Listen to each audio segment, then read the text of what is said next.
जय हिंद। आप सभी को देखिए, ये हमारा आरआरबी एएलपी के लिए special practice set full mock test 60 minute में यानी कि 75 प्रश्न वाला सीरीज है, जिसमें हम 60 मिनट में 75 उन महत्वपूर्ण प्रश्नों का डिस्कशन करने वाले हैं। मैथ, रीजनिंग, साइंस, जीके सब मिला के जिस तरह का आपका एग्जाम 25 तारीख से देखने को मिलेगा CBT 1 के लिए। तो वीडियो काफ़ी इंपॉर्टेंट उन सभी के लिए है जो भी सीरियस एस्पिरेंट है आरआरबी एएलपी के। तो पहले क्वेश्चन से हम शुरू करेंगे और पहला क्वेश्चन सबसे पहले अपन साइंस और जीके के क्वेश्चनों को निपटाएंगे। तो पहला क्वेश्चन आपका यहाँ पे साइंस का दिख रहा है, क्या बोल रहा है समझो।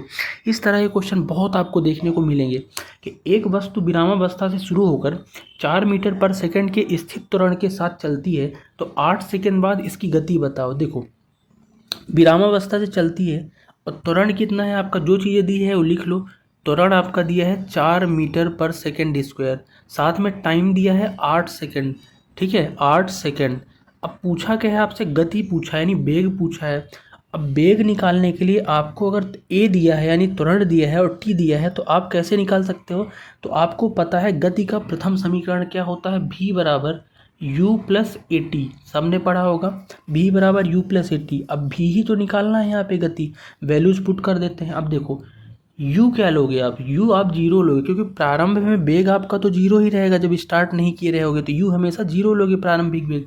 और ए टी, ए की वैल्यू दी है कितनी, 4 दी है, और टी की वैल्यू 8 सेकंड यानी 4 गुणे 8 यानी 4 गुणे 8 32 आ गया, यानी v बराबर 32 मीटर पर सेकंड आपका राइट आंसर आ गया। ठीक है, पढ़ते हैं क्या बोल रहा है। देखो कि एक स्रोत R प्रतिरोध की एक अवरोधक में विद्युत धारा I बनाए रखने के लिए रखी जाती है। यदि V प्रतिरोधक का विभवांतर है तो समय T में प्रतिरोधक में विद्युत ऊर्जा बताना है आपको, किसके द्वारा ली जाती है। तो इसका सिंपल सा आंसर अगर मैं आपको बोलूँ तो हो जाएगा H बराबर VIT। H बराबर यानी आपकी जो एनर्जी होगी वो VIT होगी, विभवांतर धारा और समय के इनटू यानी प्रोडक्ट हो जाएगी। और ये आता कैसे है इसको समझ लो। देखो, आपको ये चीज़ें पता होनी चाहिए कि H बराबर जो एनर्जी का फार्मूला आपका होता है ये होता है I²RT। कभी ना कभी आपने पढ़ा होगा।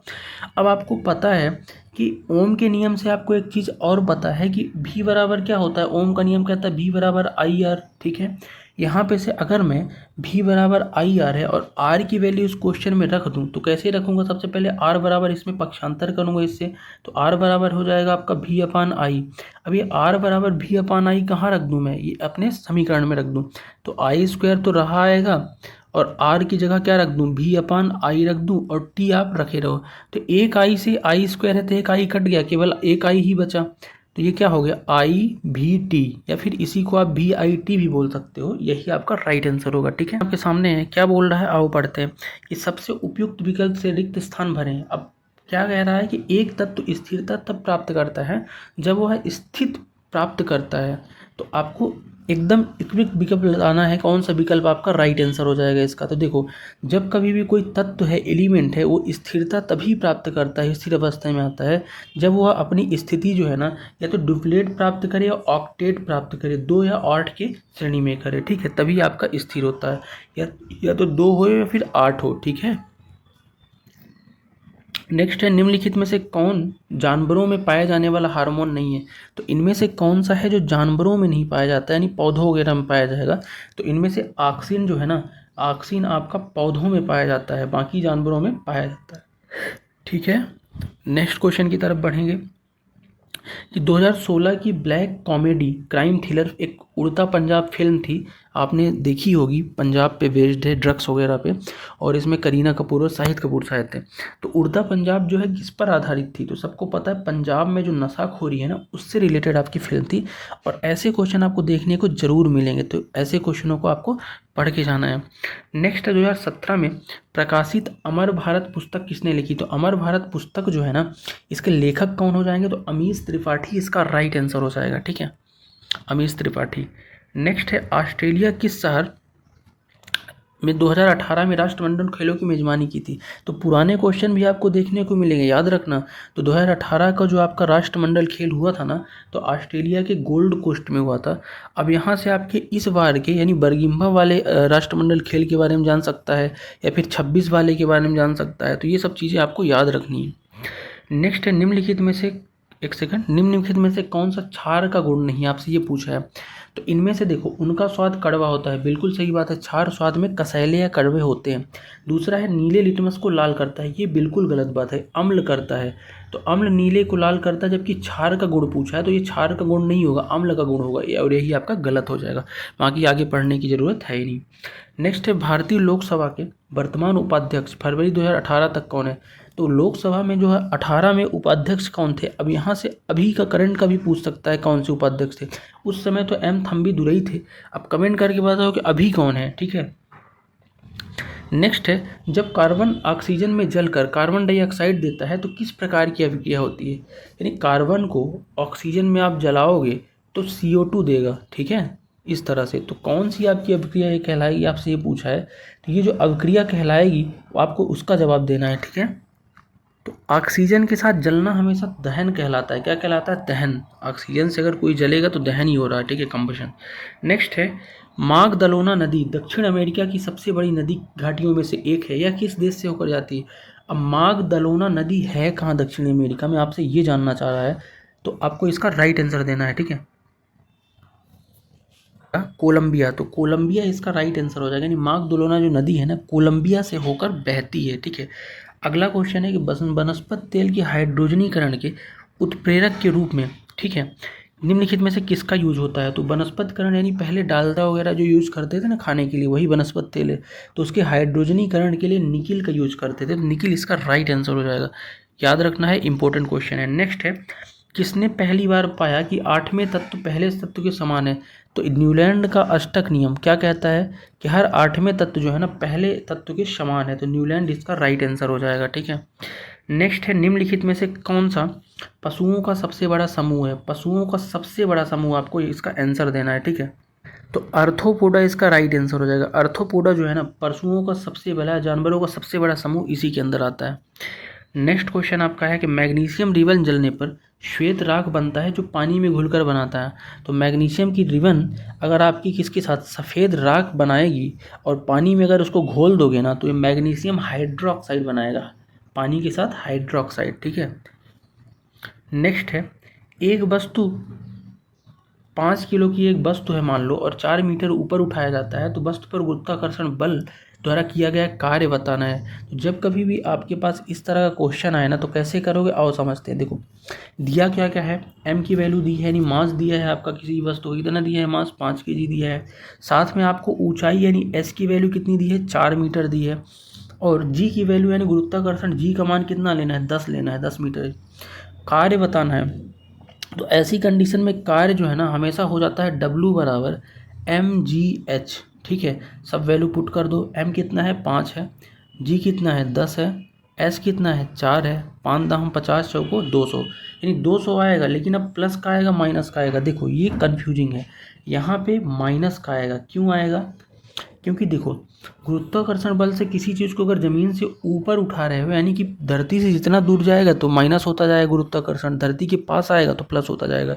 इसलिए इसका आंसर जो है ना जी की वैल्यू -10 में आप लोगे, ठीक है, ऊपर जा रहा तो इसलिए -200 जूल होगा, ठीक है। नेक्स्ट क्वेश्चन आपके सामने है कि निम्नलिखित में से कौन कायिक प्रवर्धन करने वाले फसल पौधों का समूह है?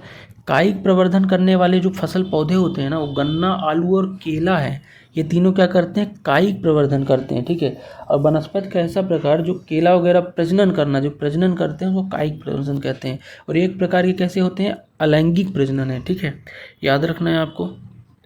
नेक्स्ट क्वेश्चन देख लेते हैं कि आपदा प्रतिक्रिया प्रबंधन पर भारत किस वैश्विक कंपनी के साथ साझेदारी करने वाला पहला देश बन गया है?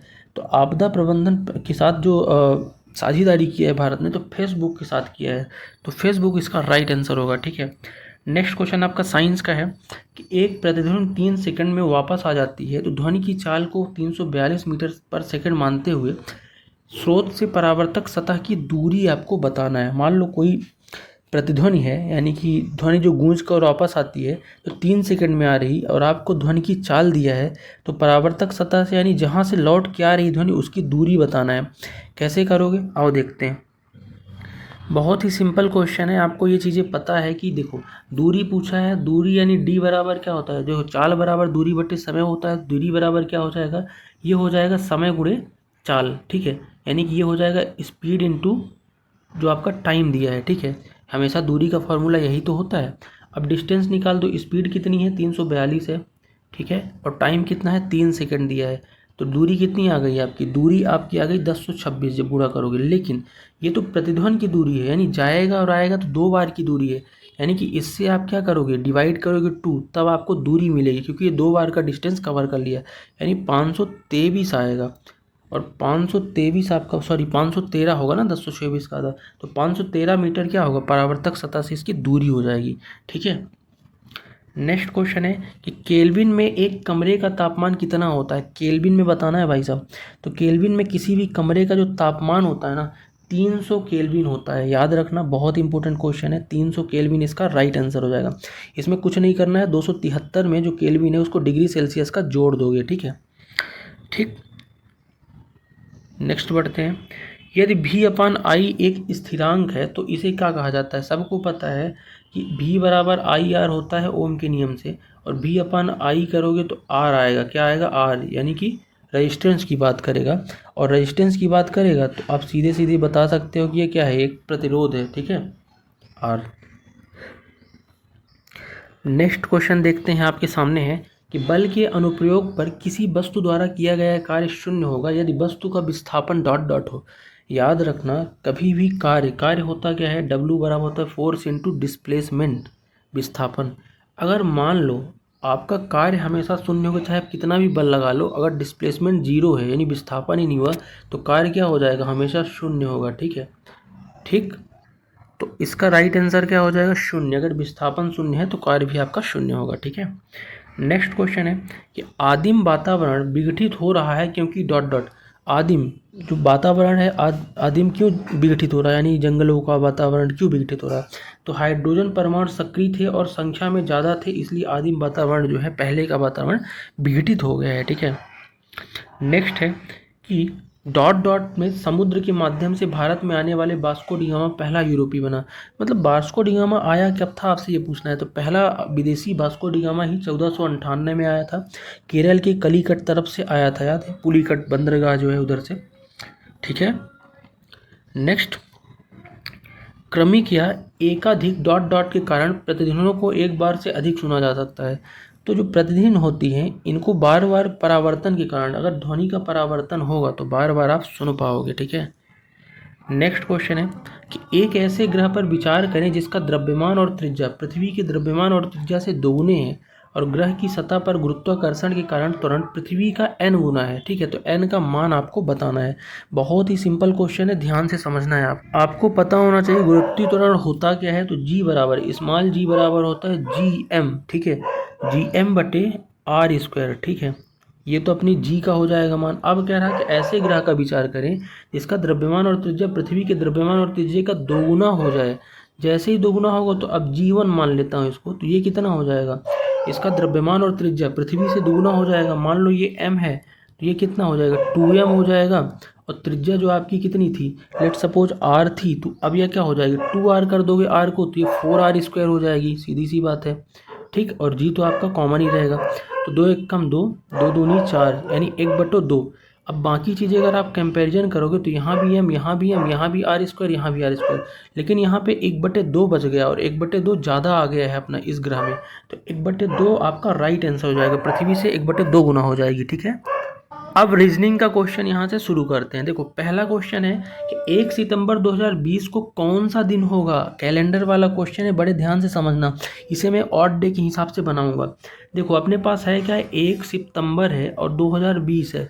हम क्या करेंगे, देखो यहाँ पे तारीख का, महीने का और सन का अलग अलग विषम दिन निकालेंगे, ठीक है। विषम दिन कैसे निकालोगे, अगर 1 सितंबर की बात करूँ तो इसमें केवल एक ही दिन बचा आपको, ठीक है, सितंबर में।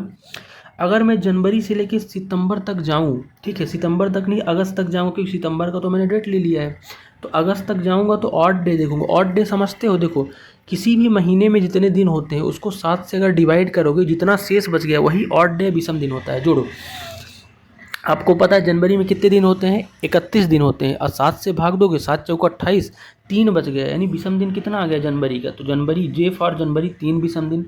फरवरी में अगर हम देखेंगे तो फरवरी को देखोगे आप 2020 में क्या है, तो फरवरी 2020 में लीप वर्ष है और लीप वर्ष में 29 दिन होते हैं और 7 से डिवाइड करोगे 7 चौको 28 एक 29 यानी एक आपका ऑड डे बचा। फिर मार्च में आते हैं तो मार्च में 3 विषम दिन बच जाएगा इसी तरह, ठीक है। अप्रैल में 2 विषम दिन होगा, आशा करता हूँ समझ रहे होगे। मई फिर से ले रहा हूँ तो मई में आपके 3 विषम दिन होंगे, ठीक है। जून में चला जाता हूँ तो जून में आपके 2 विषम दिन होंगे। जून के बाद थोड़ा सा इधर लिख देता हूँ जुलाई, तो जुलाई में आपके कितने होंगे, 3 विषम दिन होंगे। फिर अगस्त लिख देता हूँ तो अगस्त में आपके 3 विषम दिन होंगे, ठीक है। सितंबर तो है ही, सितंबर को लेना नहीं। अब सबको जोड़ो तो देखो 3 एक 4, 4 एक 5, 5 3 8, 8 2 10, 10 3 13, 2 15, 3 18, 3 21, 21 आया। तो अभी तक का योग कितना है, 21 आया, ठीक है। इसको अगर 7 से डिवाइड करोगे 7 एकम 7, 7 21 यानी शेष फल आपका 0 यानी ऑड डेज जो है ना, इन सब का अभी तक जुड़ के सितंबर का और ये महीने का और डेट का 0 हो गया विषम दिन। अब बचा कि आपके पास केवल 2020 बचा, यानी सन के विषम दिन निकालूं क्योंकि यहाँ तो विषम दिन 0 हो गए, ठीक है। 21 करके अपन डिवाइड करेंगे 7 से तो विषम दिन 0 हो गए इतने में। अब 2020 का देख लेते हैं क्या होगा। तो आपको पता है, याद रखना कि 2000 तक, सन 2000 तक यानी आपके कितने होंगे विषम दिन, 0 हो जाएंगे, ठीक है। और बात करते हैं 20 का, तो 20 नहीं लेंगे क्योंकि 20 का अपन ने सितंबर ले लिया है, सितंबर तक यानी 19 कर दोगे इसको तो 19 साल का ऑड डे कितना आएगा, 19 आएगा। आप बोलोगे, एक मिनट यहाँ लिख देता हूँ, 19 साल का 19 ऑड डे आएगा, लेकिन इसके बीच लीप वर्ष तो आएंगे और लीप वर्ष कितने आएंगे, 4 आएंगे, 4 चौको 16, तो 4 लीप वर्ष ले लो। अब 4 लीप वर्ष लोगे तो 19 4 23 हो जाएगा, यानी 23 विषम दिन आपके बचे। अब 23 विषम दिन को क्या करोगे आप, फिर से 7 से डिवाइड करोगे, ठीक है। तो 7 त्रिक 21 यानी 2 बच गया आपका, 2 यानी फाइनल आपका जो विषम दिन आया ऑड डे कितना आया, 2 आया। अब कोड को समझो, देखो जो आपका सोमवार से लेके हम दिन को शुरू करते हैं, सोमवार मंगलवार बुधवार करते करते, और सोमवार को हम 1 से शुरू करेंगे, सोमवार को 1 मानते हैं, मंगल को 2, बुध को 3, ऐसे बढ़ता जाता है। तो 2 बताओ किस कोड में आता है, तो आप बोलोगे मंगलवार, दूसरे दिन है यानी मंगलवार में आता है, यानी कि 1 सितंबर 2020 को मंगलवार ही रहा होगा। क्वेश्चन को रिवाइज करके देखना, कॉन्सेप्ट सब समझ में आ जाएगा, ठीक है। अगला है कि अमित और ऋतु दंपति हैं, मृणाल और सोनल भाई हैं, तो मृणाल ऋतु का भाई है तो सोनल का अमित से क्या संबंध है, ब्लड रिलेशन का क्वेश्चन है, समझते हैं। देखो छोटा छोटा करके समझेंगे। अमित और ऋतु दंपति हैं, दंपति यानी पति पत्नी होता है, लिख देता हूँ, ये हो गया अमित। अमित पति है किसका, पति को प्लस से दर्शाएंगे ऋतु का, और ऋतु क्या हो जाएगी आपकी, महिला हो जाएगी, ठीक है। ये पति है अमित, पति की तरफ एरो लगाए हैं, ठीक है। महिला यानी इसकी पत्नी हो जाएगी। आगे कह रहा है मृणाल और सोनल भाई हैं, लेकिन इसको छोड़ दो थोड़ी देर। आगे बोल रहा है मृणाल ऋतु का भाई है, ऋतु ये है, ऋतु का भाई अगर मृणाल है तो ऋतु इसकी क्या हो जाएगी, मृणाल की बहन हो जाएगी, है ना। मृणाल की बहन या भाई जो लिखना हो, मृणाल, ठीक है। अब आगे कह रहा है कि सोनल का अमित से रिश्ता, इससे पहले मृणाल और सोनल है क्या, तो मृणाल और सोनल भाई भाई हैं। तो अगर ऋतु का मृणाल जो है भाई है तो ऋतु का सोनल भी क्या होगा, सोनल भी भाई होगा। और सोनल का अमित से, तो सीधी सी बात है कि अमित जो है ना, अमित की पत्नी का ये भाई है तो अमित का कौन होगा, तो अमित का साला हो जाएगा। लेकिन पूछा क्या है, सोनल का अमित से, तो सोनल अमित का साला हो जाएगा, ठीक है। आई होप समझ पा रहे होगे। नेक्स्ट क्वेश्चन है कथन और निष्कर्ष से संबंधित है, बहुत ही लंबा चौड़ा लिखा है, इसको मैं कथन पे ही डायरेक्ट आता हूँ। देखो कथन क्या है कि धारावाहिक टीवी शो में महिलाओं को नकारात्मक प्रवृत्ति विकसित करने का एक कारण माना है, ठीक है। इसकी पूर्व धारणा क्या हो सकती है कि समाचार पत्र पहले नकारात्मक पहलुओं को उजागर करते हैं फिर सकारात्मक पहलुओं को उजागर करते हैं, पहला आपका पूर्व धारणा है। अब ये पूर्व धारणा क्या कहीं से भी फिट आपको समझ में आ रही है कुछ भी, तो आप कहोगे कि ये तो कहीं पे अब धारणा इससे रिलेटेड लग नहीं रही है, तो ये आपकी गलत हो जाएगी। दूसरा है कि नकारात्मक पहलुओं पर दिया गया ध्यान सकारात्मक पहलुओं पर दिया गया तुलना में अधिक होता है, ये बिल्कुल सही बात है। नकारात्मक पर ध्यान दिया गया सकारात्मक से ज़्यादा हो जाता है, इसीलिए ना टीवी वगैरह देखने से नकारात्मकता आ जाती है। तो केवल धारणा 2 निहित है आपकी, ठीक है। नेक्स्ट फिर से आपका कथन वाला ही है, लेकिन इस बार आपका जो कथन है, कथन को पढ़ने के बाद आपको जवाब आ देना है। देखो आपके पास एक क्वेश्चन है, क्वेश्चन क्या है, क्या विद्यालयों में बच्चों को विचारों को समझने की क्षमता और बुद्धि पर उन पर निर्भर करती है। कथन ये है कि विद्यालय में जो बच्चों की विचार समझने की क्षमता उनकी बुद्धि पर निर्भर करती है कि एक ज्ञान पर। तो देखो इसका कथन क्या है, खराब शिक्षण से बुद्धिमत्ता अप्रभावित रहती है, ये पहला कथन है, देख लेते हैं। दूसरा कथन आपके सामने क्या है उसको भी पढ़ लेते हैं कि गरीब बच्चे विद्यालय में अच्छा प्रदर्शन नहीं कर सकते। दूसरा तो आपका सीधी सी बात है गलत लग रहा है, इसमें कोई मिलावट है ही नहीं। लेकिन इस प्रश्न का उत्तर देने के लिए पहला कथन बिल्कुल सही है कि देखो, विद्यालय में बच्चों के विचारों की क्षमता जो है ना, ये उनकी बुद्धि पर निर्भर करती है। अब खराब शिक्षण से बुद्धिमत्ता अप्रभावित रहती, बिल्कुल सही बात है, क्योंकि शिक्षण अगर खराब भी है ना, तब भी आपकी जो सोचने समझने की क्षमता है उससे कोई रिलेशन है ही नहीं इसका, इंटेलिजेंसी का। तो पहला आपका राइट होगा, यानी कथन 1 पर्याप्त है जबकि कथन 2 पर्याप्त नहीं है, यही राइट आंसर होगा। अगला क्वेश्चन आपका डायरेक्शन एंड डिस्टेंस वाला है, और ध्यान से समझते हैं। देखो क्या रहा है कि दक्षिण के सम्मुख होकर x जो है 225 डिग्री दक्षिणावर्त घूमता है, फिर 90 डिग्री वामवर्त घूमता है, तो x अब किस दिशा के सम्मुख है। देखो जब कभी भी ऐसे क्वेश्चन आए तो मैं आपको इसका ट्रिक बता रहा हूँ। आपको पता है ये होता है ईस्ट, ये होता है वेस्ट, ये होता है नॉर्थ, ये होता है साउथ। और जब कभी भी एक दिशा से दूसरी तरफ पूरा घूमे तो 90-90 डिग्री पे चारों हैं, ठीक है। तो यहाँ पे ये चीज़ें आपकी क्लियर हो गई होंगी। अब देख लेते हैं सबसे पहले कितना घूमता है। तो आप कहोगे 225 डिग्री जो है ना दक्षिणावर्त, यानी इधर घूमेगा। अब 225 कहाँ आ जाएगा ये बंदा, मान लो आपका कहाँ पे, दक्षिण के सम्मुख है, यानी कि आपका सबसे पहले कहाँ है, यहाँ पे बंदा है, साउथ की तरफ है, ठीक है। इधर इसका चेहरा है। अब ये घूमता क्या है, इमेजिन करो अगर यहाँ पे कोई बंदा है तो दक्षिणावर्त यानी इसका राइट हैंड इधर होगा, इधर।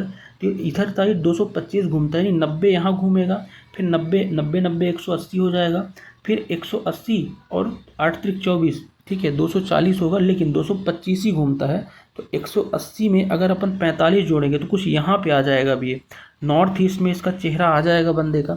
फिर आगे क्या करता है, 90 डिग्री वामवर्त फिर घूम जाता है। अब वामवर्त क्या होगा, इमेजिन करो यहाँ से लेफ्ट इधर आएगा, है ना, लेफ्ट इधर आएगा, और वामवर्त घूमता है यानी नॉर्थ की तरफ घूमेगा, और नॉर्थ की तरफ 90 क्या होगा, 45 तो नॉर्थ पे आ जाएगा 45 पे, और 45 यहाँ पे आ जाएगा, यानी कि वेस्ट और साउथ की तरफ ये घूमेगा। यानी साउथ और वेस्ट यानी दक्षिण और पश्चिम इसकी दिशा के सम्मुख अब ये हो जाएगा।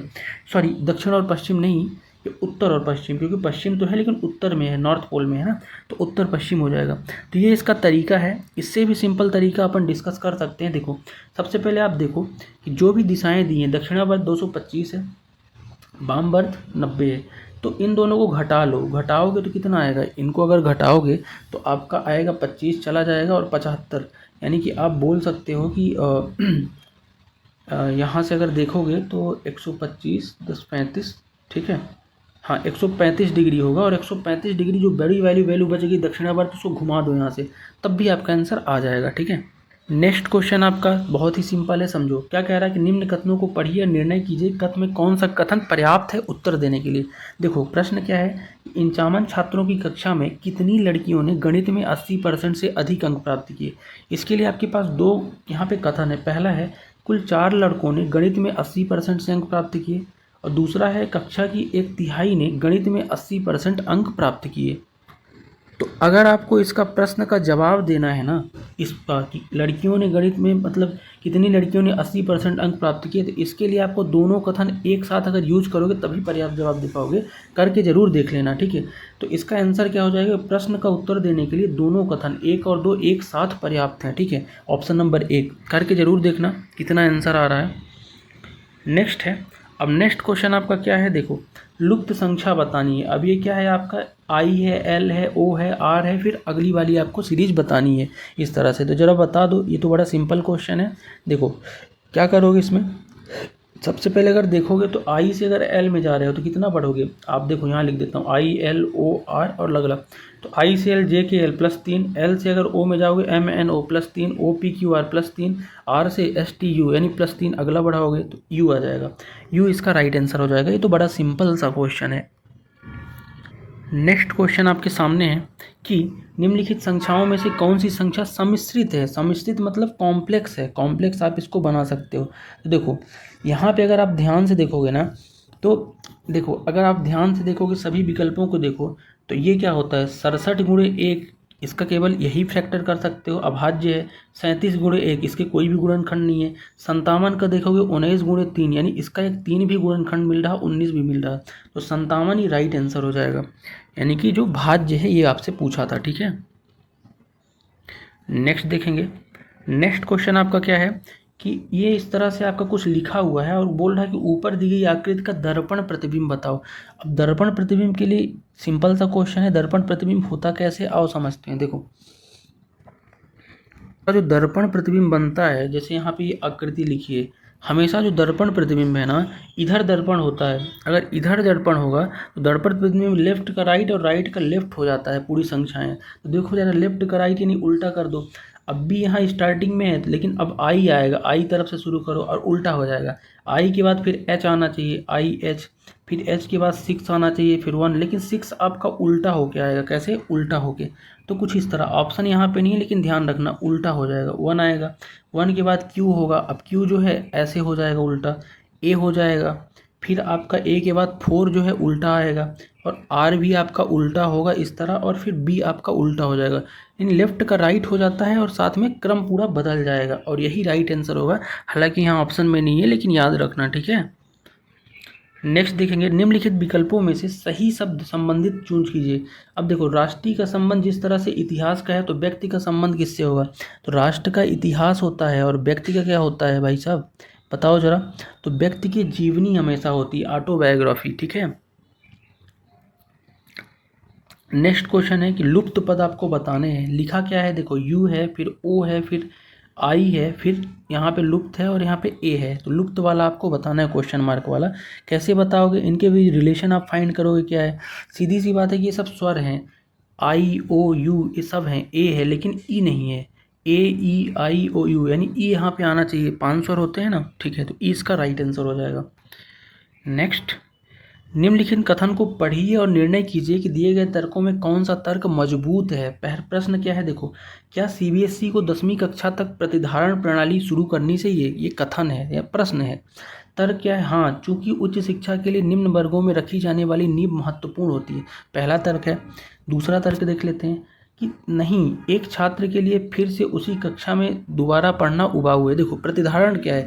यानी कि श्रेणी सुधार के लिए मौका देना चाहिए कि नहीं। अब 2 तर्क हैं इसके लिए। पहला तर्क ये है कि बच्चे को जो है पढ़ना देना चाहिए ताकि उसकी शिक्षा मजबूत हो, और दूसरा है नहीं तो उबाऊ हो जाएगा, एक ही कक्षा में 2-2 साल पढ़ेगा तो कोई मतलब नहीं। तो इनमें से केवल पहला तर्क आपका मजबूत है कि उच्च शिक्षा के लिए निम्न वर्गों में जो नींव है ना, वो मजबूत होनी चाहिए, इसलिए दोबारा मौका एक बार और देना चाहिए और दोबारा उसी क्लास में पढ़ाना चाहिए। तो पहला तर्क मजबूत है, दूसरा तर्क कहीं से भी मजबूत नहीं है, उबाऊ वगैरह, ठीक है, प्रश्न का उत्तर देने के लिए। तो ऐसे क्वेश्चन भी आपके आएंगे।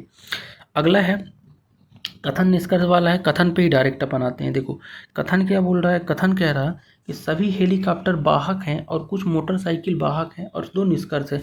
अब भाई साहब, इसको अपन वेन डायग्राम से बनाएंगे। कैसे बनाएंगे और समझते हैं। देखो, वेन डायग्राम से बनाने के लिए सबसे पहले अपन क्या करेंगे? सबसे पहले जो है, सभी हेलीकॉप्टर वाहक हैं। हेली, मान लो मैंने ये हेलीकॉप्टर लिख दिया, और सभी हेलीकॉप्टर क्या है? वाहक हैं, यानी ये वाहक के अंदर आएगा। किसके अंदर आएगा? वाहक के अंदर हेलीकॉप्टर आएगा।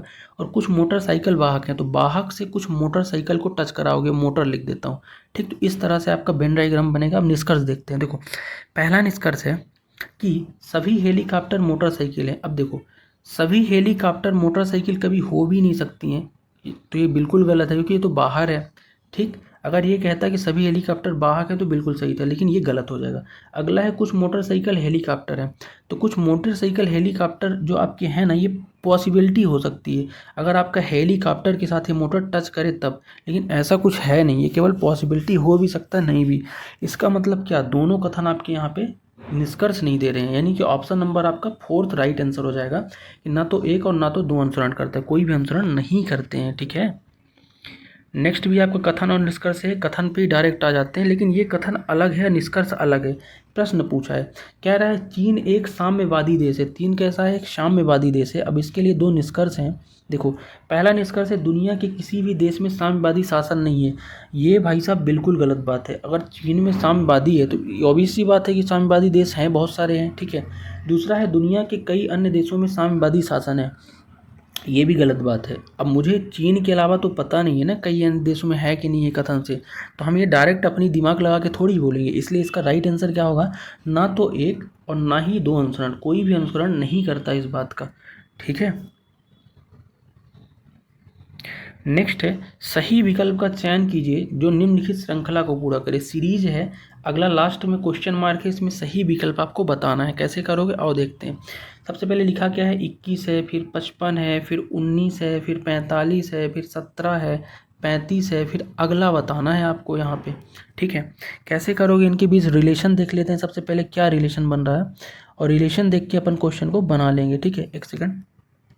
अगर आप ध्यान से देखो ना तो 21 से एक छोड़ दो तो 21 से एक स्टेप छोड़ के -2 होता है 19, 19 से 17 में जाओगे तो -2 होगा, यानी 17 से 2 में जाना पड़ेगा 15, यानी अगला जो है 15 होगा एक एक छोड़ के। तो डायरेक्ट आंसर आप 15 यहाँ बता सकते हो। हालांकि ये क्रम देखो तो 55 से 45 माइनस आप 10 हो रहा है, 45 से 35 माइनस 10 हो रहा है, लेकिन अपन को 15 बताना है। ठीक है, दो दो जो एक एक स्टेप छोड़ के हो रहे हैं। ठीक है, नेक्स्ट है अगला कथन और निष्कर्ष वाला ही वेन डायग्राम से, इसको भी अपन बनाएंगे, देख लेते हैं जल्दी जल्दी। देखो पहला कथन क्या है, कोई कुत्ता बिल्ली नहीं है। अब यहाँ पे ये कुत्ता है, क्या है, कुत्ता है, और ये बिल्ली है, यानी बिल्ली कुत्ता को आपको डायरेक्ट अलग अलग बनाना है, कोई कुत्ता बिल्ली नहीं है। ठीक है, फिर क्या है, सभी बिल्लियाँ चूहे हैं। जो सभी ये बिल्ली है ना, ये चूहे हैं, यानी बिल्ली सभी किसके अंदर आएंगी, चूहे के अंदर, इस तरह आ जाएंगी।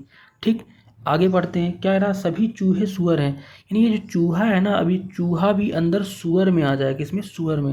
यानी कि आप बोल सकते हो कि सुअर सबसे बड़ा होगा, फिर उसके अंदर चूहा, फिर उसके अंदर सभी बिल्ली, इस तरह से बनेगा, लेकिन कुत्ता एकदम अलग है। ठीक है, अब आ जाते हैं निष्कर्ष पे। पहला निष्कर्ष है सभी कुत्ते चूहे हैं। अब सभी कुत्ते चूहे हैं क्या, ये तो बिल्कुल गलत बात है, कुत्ते बिल्कुल अलग हैं।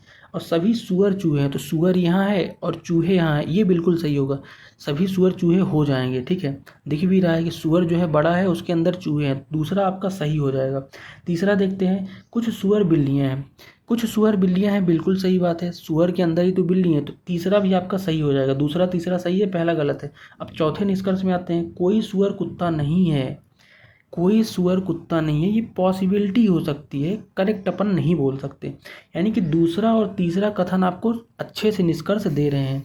ठीक है, अगर दूसरा और तीसरा निष्कर्ष दे रहे हैं, लेकिन ऑप्शन को अगर आप ध्यान से देखोगे तो केवल 3 निष्कर्ष करता है, ऐसा ही बोला है। ठीक है, तो अगर ये चीज़ ऑप्शन में दी है, दूसरा नहीं दिया है, तो इसी ऑप्शन को आपको उठा लेना है।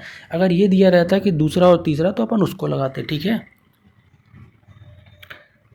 अब यहाँ से आ जाते हैं अपन मैथ के क्वेश्चनों को। जो मैथ के क्वेश्चन है उनको देखते हैं, बहुत ही सिंपल क्वेश्चन है, ध्यान से समझते हैं। देखो क्या बोल रहा है कि यदि ए स्क्वायर प्लस 1/a स्क्वायर बराबर कितना है, 3 है, यानी ए स्क्वायर प्लस 1/a स्क्वायर बराबर कितना है, 3 है, तो ए क्यूब प्लस 1/a क्यूब की वैल्यू आपसे पूछा है। कैसे करोगे, सबसे पहले तो आप ए स्क्वायर प्लस 1/a स्क्वायर को a प्लस 1/a में कन्वर्ट कर लो। ठीक है, अगर इसमें कन्वर्ट करोगे तो कैसे करोगे, और देखते हैं। इसको करने के लिए आपको एक सिंपल तरीका है कि अगर आपके पास ए स्क्वायर प्लस 1/a स्क्वायर है और a प्लस 1/a में कन्वर्ट करना है, तो अंडर रूट क्या करोगे, n+2 करते हैं हमेशा, n जहाँ पे 3 है। ठीक है, तो अंडर रूट 3 + 2 करोगे, यानी कि a प्लस 1/a की वैल्यू कितनी आई, √5 आई।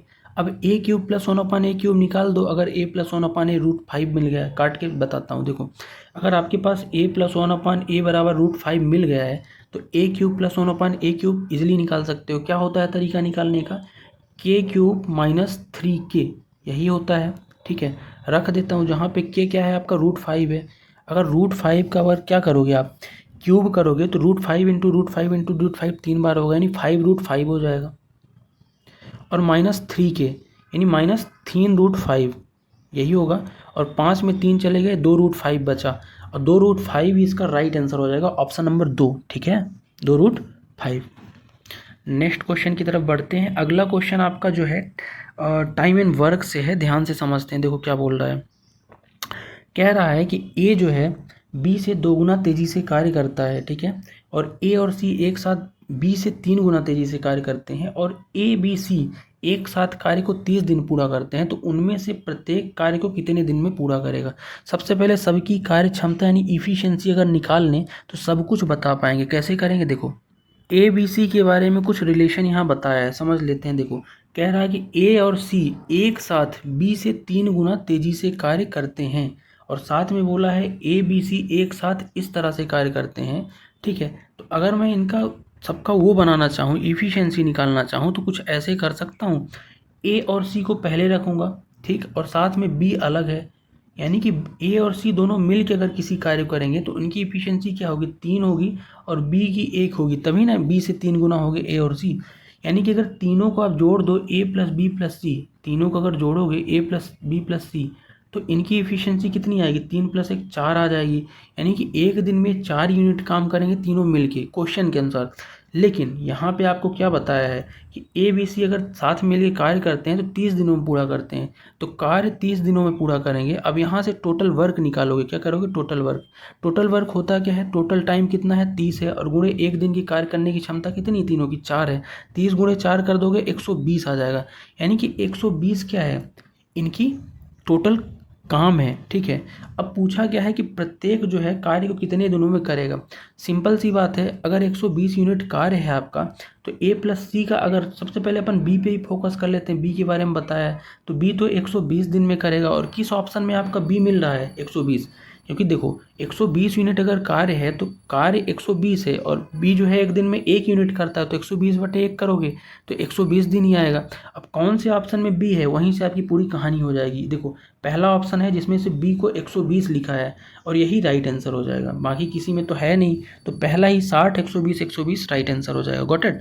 तो इस तरह से क्वेश्चन को आपको बनाना है, ज़्यादा कंफ्यूज नहीं होना है। हालांकि यहाँ पे करना चाहते तो आपको यहाँ पे ए बी से दोगुना दिया था, तो ए बी सी तीनों का भी निकाल सकते थे, बट आप डायरेक्ट भी बता सकते हो। ठीक है, अगला क्वेश्चन है कि एक दुकानदार अपने ग्राहकों को 20% छूट देता है, फिर 25% का लाभ प्राप्त करता है, और उस वस्तु का अंकित मूल्य ज्ञात कीजिए जिसका कीमत दुकानदार के लिए 600 रुपये है। ठीक है, दुकानदार के लिए कीमत 600 है और अंकित मूल्य ज्ञात करना है। दुकानदार क्या करता है, अपने ग्राहकों को 20% छूट देता है। अब 600 रुपये जो है वो आपका क्रय मूल्य हो गया। ठीक है, दुकानदार के लिए जो वस्तु है नहीं वो कितने में खरीदा है, 600 में खरीदा है। ठीक है, सीपी हो गया, ये क्रय मूल्य है, कॉस्ट प्राइस। अब कह रहा है कि 20% की छूट देता है। छूट हमेशा किस पे देता है, मार्क प्राइस पे दी जाती है, लेकिन आपको पता है एसपी निकाल सकते हो। देखो यहाँ सीपी है, ये एमपी होता है अंकित मूल्य, और ये है एसपी यानी सेलिंग प्राइस।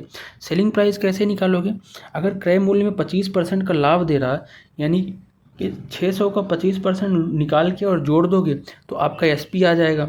600 का 25% होता कितना है, देखो 6 25 छक्के 150, यानी 150 होता है। यानी कि 150 अगर 600 में जोड़ दूँ तो 750 होगा, और 750 आपका क्या हो जाएगा, विक्रय मूल्य हो जाएगा क्वेश्चन के हिसाब से। अब कह रहा है कि अंकित मूल्य ज्ञात कीजिए।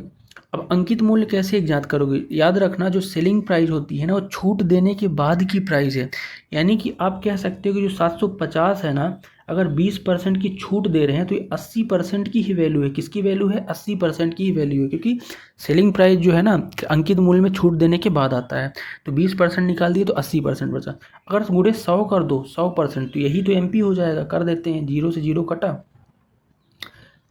ये कटेगा आपका 2 पंचे 10, 2 चौको 8। ठीक है, और काट दो तो ये कटेगा 2 दूनी 4, और ये कट जाएगा 37 दूनी 74, हाँ, और साथ में 2 पंचे यानी 375 आ जाएगा। 375 गुणे 5/2 आया। अब सॉल्व कर लेना, इसका आंसर 937.50 आएगा। करके देखना आ रहा है कि नहीं आ रहा है। कॉन्सेप्ट अगर समझ गए हो तो क्वेश्चन नंबर 3 का मैथ का। नेक्स्ट क्वेश्चन आपके सामने है कि एक उद्यम में सुरभि ने, यानी कोई एक व्यापार है उसमें सुरभि ने 6,000 रुपये 5 महीनों के लिए और उर्वा ने 5,000 रुपये 6 महीनों के लिए लगाए, तो उनके लाभांश का अनुपात। देखो इन्वेस्टमेंट इन्होंने क्या किए, अलग अलग किए हैं, लेकिन लाभ का अनुपात आपको बताना है। ऐसे क्वेश्चन करने का बहुत ही सिंपल तरीका है, कुछ नहीं करना है। सुरभि की बात करूँ तो ये क्या किया है, 6,000 रुपये को 5 महीने तक लगाया, तो 6,000 गुणे 5 कर दो, सुरभि यानी एस का। फिर इधर उर्वा यानी यू है, इसका लिख लेते हैं। तो 5,000 इसने लगाया और कितने महीने के लिए, गुणे 6 कर दो। दोनों का रेशियो निकाल लो, वही तो लाभांश का अनुपात होगा। 3 0 से 3 0 कटे, ये 6 पंचे 30 हो गया, और ये क्या, ये भी तो 6 पंचे 30 हो गया, यानी 30/30 यानी 1:1, यानी कि 1:1 इनका लाभ का अनुपात बराबर हो जाएगा। ठीक है, ऐसे ही करना है। इस तरह के सिंपल क्वेश्चन भी आपको बहुत देखने को मिलेंगे। क्या बोल रहा है कि 3 संख्याएं जो है ना 45, 30 और 35, इनका एलसीएम बताना है। सिंपल क्वेश्चन है, एलसीएम तो आप खुद ही निकालोगे, और एलसीएम निकाल के आप इसका आंसर जरूर देना। बहुत ही सिंपल क्वेश्चन है। मैथ का क्वेश्चन नंबर 6 का आंसर आपसे मैं डिमांड करता हूँ। ठीक है, कमेंट बॉक्स में कमेंट आपका जरूर आना चाहिए। ठीक है, नेक्स्ट क्वेश्चन अपन करेंगे। नेक्स्ट क्वेश्चन आपके सामने है, समचतुर्भुज यानी रोम्बस वाला है, ध्यान से समझना है आपको। क्या बोल रहा है क्वेश्चन, देखो कि एक समचतुर्भुज का क्षेत्रफल 24 वर्ग मीटर है, और इसकी जो एक विकर्ण की लंबाई 8 मीटर है, तो समचतुर्भुज की प्रत्येक भुजा की लंबाई क्या होगी आपको बताना है। समचतुर्भुज होता क्या है, पहले ये देख लो। समचतुर्भुज होता है रोम्बस, कुछ इस तरह से बनता है समचतुर्भुज, इसके विकर्ण जो बराबर नहीं होते लेकिन भुजाएं बराबर होती हैं। ठीक है। अब दिया क्या है, क्षेत्रफल दिया है और एक विकर्ण की लंबाई दिया है, ठीक है। तो एक विकर्ण की अगर लंबाई दिया है और दूसरे विकर्ण की अगर लंबाई निकालना है तो आप निकाल सकते हो। कैसे निकाल सकते हो, देखो 1/2 गुणे विकर्णों का गुणनफल क्या होता है, समचतुर्भुज का क्षेत्रफल होता है, जहाँ से दूसरे विकर्ण की लंबाई आप इजीली निकाल सकते हो। लेकिन मैं आपको इसका बहुत ही सिंपल ट्रिक द्वारा बताऊंगा कैसे आप इजीली बता पाओगे समय बचाने के लिए। लेट सपोज एक विकर्ण ये होता है और दूसरा विकर्ण ये होता है। मान लो एक विकर्ण 8 है। अब मान लेते हैं ये विकर्ण जो 8 है ये वाला पूरा है, बड़ा वाला लंबा जो है। तो अगर पूरा विकर्ण 8 है तो आधे की लंबाई कितनी होगी, 4 हो जाएगी। यानी कि अगर मैं इतने पोर्शन की बात करूँ, इतने पोर्शन की, ये जो पोर्शन मैंने बाहर निकाला है, तो ये पूरा विकर्ण अगर 8 है तो इतनी लंबाई क्या होगी, 4 हो जाएगी परपेंडिकुलर। अगर ये 4 हुई तो ये वाली जो भुजा है यानी ये वाली हाइपोटेनस, यही तो आपकी प्रत्येक भुजा होगी। और भुजा तो पूछा है तो आपको ट्रिपलेट पता ही है, 3 4 5 पाइथागोरस से ये 90 डिग्री है। तो इसका ये 3 हो जाएगा आधार और 5 हो जाएगा क्या, सबसे बड़ी भुजा क्या होगी, वही आपकी समचतुर्भुज की प्रत्येक भुजा हो जाएगी। तो 5 इसका डायरेक्ट राइट आंसर आप बता सकते हो, कुछ करने की ज़रूरत है नहीं ट्रिपलेट से, ठीक है। बाकी भी तरीके हैं। नेक्स्ट है, एक प्राकृतिक संख्या जो है 5 6 7 8 से विभाजित करने पर प्रत्येक स्थिति में कितना 4 शेषफल प्राप्त होता है। ऐसी सभी संख्याओं में सबसे छोटी संख्या क्या होगी, आपको ये बताना है। अब ये क्वेश्चन कैसे करोगे, आओ देखते हैं। सबसे पहले आप क्या करोगे, एलसीएम ले लोगे, ठीक है। किसका एलसीएम लोगे, 5 6 7 8 जो ये संख्याएं लिखी हैं इनका एलसीएम ले लोगे। एलसीएम कितना आएगा, आप बोलोगे 840 इनका एलसीएम आएगा जब निकालोगे। यानी कि जो संख्या होगी ना 4 शेषफल देगी, वो तो 840 होगी या फिर 840 का कोई ना कोई आपका गुणांक होगा, यानी के मान लेता हूँ 840 गुणे के, ठीक है। और साथ में आपका शेषफल 4 बच रहा है, यानी +4 भी आप करोगे, हर बार आपका शेषफल 4 बचेगा। अब पूछा क्या है कि आपको बताना है क्या है कि सबसे छोटी संख्या इसमें क्या होगी। तो भाई साहब जहाँ पे के का मान सबसे छोटा होगा वही संख्या सबसे छोटी होगी। अब ऑप्शन में देखो, तो अगर आप ध्यान से देखो के की सबसे छोटी वैल्यू क्या ले लूँ, 1 ले लूँ, क्योंकि 1 लूँगा तभी तो सबसे छोटी संख्या मिलेगी। के की वैल्यू 1 लूँगा तो 840 गुणे 1 करूँगा तो 840 ही आएगा और +4, यानी 844 जो है ना सबसे छोटी संख्या मिलेगी। और सबसे बड़ी अगर पूछता तो बहुत कुछ भी हो सकती थी, ठीक है। आई होप आप समझ पाए होंगे। अगला क्वेश्चन आपके सामने है कि यदि समीकरण ये दिया है इतना और ये दिया है, कोई हल नहीं है इस समीकरण का, तो के का मान बताना है। सिंपल क्वेश्चन है, कैसे करेंगे आओ देख लेते हैं। जब कभी भी समीकरण कोई हल नहीं होता है तो अपन करते क्या है, याद रखना, जब कभी भी कोई भी समीकरण का हल नहीं होता है तो an/a2 जो है ना, अब डिवाइड बाय b1/b2 जो है ना, ये आपका नॉट इक्वल टू हो जाता है c1/c2 का। कुछ इस तरह होता है, a1/a2 बराबर b1/b2 बराबर नहीं है c1/c2। ये होता है जब समीकरण कोई भी हल नहीं होता। a1 a2 b1 b2 की वैल्यू रख देता हूँ, कोफिशिएंट। a1 जो है ना 6 आ जाएगा क्योंकि 6x है, और a2 क्या होगा 15 आ जाएगा, यानी 6/15 बराबर b1 कितना है, माइनस का 5 है, 5 बाई है तो, और b2 कितना है, k है। अब k ही तो निकालना है, k निकाल लो। देखो k को इधर ले जाओगे और इसको इधर लाओगे तो 15 25 -75/6 आएगा, और -75/6 बराबर k। अब k की वैल्यू निकालना है तो -12.5 आएगी जब सॉल्व करोगे तो, ठीक है। अगला क्वेश्चन आपका ट्रिग्नोमेट्री का है, ध्यान से समझते हैं। क्या कह रहा है कि साइन की पावर 4a माइनस कॉस की पावर 4a बराबर 1 है, तो a/2 डिग्री इस तरह ही है, तो a/2 का मान आपको बताना है। कैसे करोगे आओ देखते हैं। देखो क्या लिखा है आपका, यहाँ पे लिखा है साइन 4a, ठीक है, माइनस कॉस 4a बराबर 1 दिया है, तो a/2 का मान बताना है, यानी एंगल निकाल के और उसको डिवाइड 2 करना है, ठीक है। एक बात बताओ, साइन की पावर 4a माइनस कॉस की पावर 4a को अपन क्या लिख सकते हैं, a² - b² के फॉर्मूले में लिख सकते हैं। कैसे, देखो ये हो जाएगा आपका क्या, sin² a plus cos² a, ठीक है, a + b × a - b, इसमें कन्वर्ट कर सकते हैं। ये हो जाएगा sin² a minus cos² a, ठीक है, कर दिया। तो sin² a cos² a क्या होता है, +1 हो जाएगा, ठीक है, और ये हो जाएगा sin² a minus cos² a, और बराबर ये 1 है, ठीक है। अब क्या करोगे, अब कुछ भी नहीं करना है आपको, इसको पक्षांतर कर लेना है, यानी sin² a माइनस cos² बराबर 1 है। 1 मिनट मिटा के लिख देता हूँ। देखो फिर से एक बार अपन अच्छे से समझ लेते हैं। आपको ये पता होगा कि a² - b² बराबर क्या होता है, a + b × a - b होता है, ठीक है। लेकिन यहाँ पे ए स्क्वायर यानी ए की पावर 4 है और माइनस बी की पावर 4 है, तो फॉर्मूला थोड़ा सा बदल जाएगा, ए स्क्वायर प्लस बी स्क्वायर हो जाएगा और इंटू ए स्क्वायर माइनस बी स्क्वायर हो जाएगा। वही अपन यहाँ पुट किए थे, साइन की पावर 4 ए माइनस कॉस की पावर 4 ए करोगे तो ये क्या हो जाएगा, साइन स्क्वायर ए प्लस कॉस स्क्वायर ए हो जाएगा एक बार, और एक बार हो जाएगा इंटू में साइन स्क्वायर ए माइनस कॉस स्क्वायर ए। साइन स्क्वायर ए प्लस कॉस स्क्वायर ए 1 होता है, और 1 इंटू अगर करोगे साइन स्क्वायर ए माइनस कॉस स्क्वायर ए तो वही रहेगा, और बराबर में 1 है, 1 लिख देता हूँ। जब इसको पक्षांतर करूँगा यानी माइनस चिन्ह कॉमन लेंगे दोनों तरफ, तो ये कॉस स्क्वायर ए माइनस साइन स्क्वायर ए हो जाएगा और ये -1, और कॉस स्क्वायर ए माइनस साइन स्क्वायर ए होता क्या है, तो आप बोलोगे -1 ही होता है कॉस स्क्वायर ए माइनस साइन स्क्वायर ए। ठीक है, यानी कि आप क्या कर सकते हो, यहाँ से 1 को अगर कॉमन लोगे ना तो ये क्या बन जाएगा, कॉस स्क्वायर ए माइनस साइन स्क्वायर ए हो जाएगा कॉस 2 थीटा, तो कॉस 2 थीटा बराबर -1, तो कॉस थीटा बराबर क्या हो जाएगा, 1 हो जाएगा। यानी कि यहाँ से अगर आप इसको साइन में कन्वर्ट करोगी तो ए की वैल्यू आपकी 90 डिग्री आएगी। क्या आएगी, ए की 90 डिग्री आएगी। आपको पता है कॉस थीटा जो है ना, कॉस थीटा का कॉस 90 की वैल्यू क्या होती है, 0 हो जाती है। ठीक है, तो यहाँ से एक अगर 90 आएगा तो 1/2 क्या होगा, 45 डिग्री हो जाएगा। इस कॉन्सेप्ट से आपको करना है, अगर नहीं समझ में आया होगा तो कमेंट ज़रूर करना, नेक्स्ट बार अपन अच्छे से समझेंगे। नेक्स्ट है, यदि किसी छात्र को एक परीक्षा उत्तीर्ण करने के लिए 34% की आवश्यकता है तो 40 में से उत्तीर्ण अंक कितना होगा। बहुत ही सिंपल क्वेश्चन है।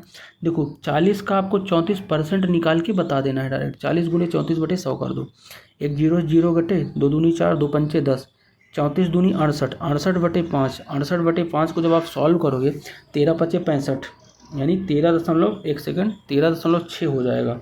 ठीक है, जब सॉल्व करोगे तो 13.6 इसका राइट आंसर हो जाएगा। ठीक है, नेक्स्ट है, एक दशभुज में विकर्णों की संख्या। इस तरह के क्वेश्चन आपको देखने को जरूर मिलेंगे, इसलिए ज़रूर पढ़ के जाना कि एक दशभुज में विकर्णों की आपकी संख्या पूछा है, कैसे करोगे आओ देखते हैं। कभी भी किसी भी बहुभुज है उसमें विकर्णों की संख्या पूछे, चाहे जब बस दशभुज हो चतुर्भुज हो कुछ भी हो, तो आपको एक फार्मूला लगाना है। क्या है फार्मूला, n × n-3 और बटे 2। इस फार्मूले को पुट कर देना है, n × n-3/2, और यहाँ पे से जो आपका n होगा ना वो भुजा की संख्या होगी। अब यहाँ दशभुज की बात किया है तो n बराबर 10 ले लो, चतुर्भुज की बात करता तो n बराबर कितने लेते, 4 लेते, पंचभुज की करता n बराबर 5 लेते, तो रख दो 10 × 10 - 3 करोगे तो 7/2, 2 एकम 2 2 पंचे 10, 5 7 35, तो 35 इसका राइट आंसर हो जाएगा। तो फार्मूला जरूर याद रखना, यहाँ से क्वेश्चन आपको देखने को मिलेंगे ही मिलेंगे। अगला क्वेश्चन रेशियो प्रपोर्शन वाला है, आओ समझते हैं क्या बोल रहा है। ये कह रहा है कि पुलक और मेंजा के पास कंचों की संख्या का अनुपात 5:9 था, जबकि जयराम और मेंजा के पास कंचों का अनुपात 7:18 था। तो पुलक और जयराम के कंचों का अनुपात बताओ। बहुत ही सिंपल तरीके से अपन इसको सिंपल अप्रोच से बनाने की कोशिश करेंगे। ठीक है, आओ देखते हैं। देखो सबसे पहले अपन पुलक और Menja, P for Pulak M for Menja मान लेता हूँ, एक सेकंड। तो P बराबर M बटे ही हो जाएगा, अनुपात कितना है 5:9 है इनका अनुपात। फिर कौन है, फिर है जयराम और मेंजा, यानी J for Jairam M for Menja. क्या अनुपात है इनका, 7:18 है। अगर ध्यान से देखोगे तो यहाँ पे आपका मेंजा यहाँ पे भी है और मेंजा यहाँ पे भी है, लेकिन यहाँ पे मेंजा 9 है, यहाँ पे 18 है। तो इसको बराबर करोगे तो 18 बराबर करने के लिए ऊपर नीचे 2 का इसमें गुणा कर दो, तो अब सब बराबर हो जाएंगे। अब ध्यान से देखो तो पुलक जयराम और मेंजा का रेशियो आपको क्या मिलता है। देखो पुलक 5 दूनी 10 हो जाएगा, जयराम तो ऑटोमेटिक 7 है। ठीक है, अब मेंजा 18 हो जाएगी। अब पूछा क्या था आपसे कि पुलक और जयराम के पास कंचों का अनुपात, पुलक जयराम का अनुपात पूछा है। पुलक कितना है 10 है, जयराम 7 है, तो 10:7 इसका राइट आंसर हो जाएगा, ऑप्शन नंबर 4। ऐसे आपको बनाना है। ठीक, तो ये था पूरा प्रैक्टिस सेगमेंट। ये प्रैक्टिस सेगमेंट कैसा लगा, क्वेश्चंस कैसे लगे, कमेंट करके ज़रूर बताना, और अच्छे लगे हो तो चैनल को सब्सक्राइब जरूर कर लेना। मिलते हैं नेक्स्ट वीडियो में। बाकी जिसका भी एग्जाम 25 से है उनको बेस्ट विशेस।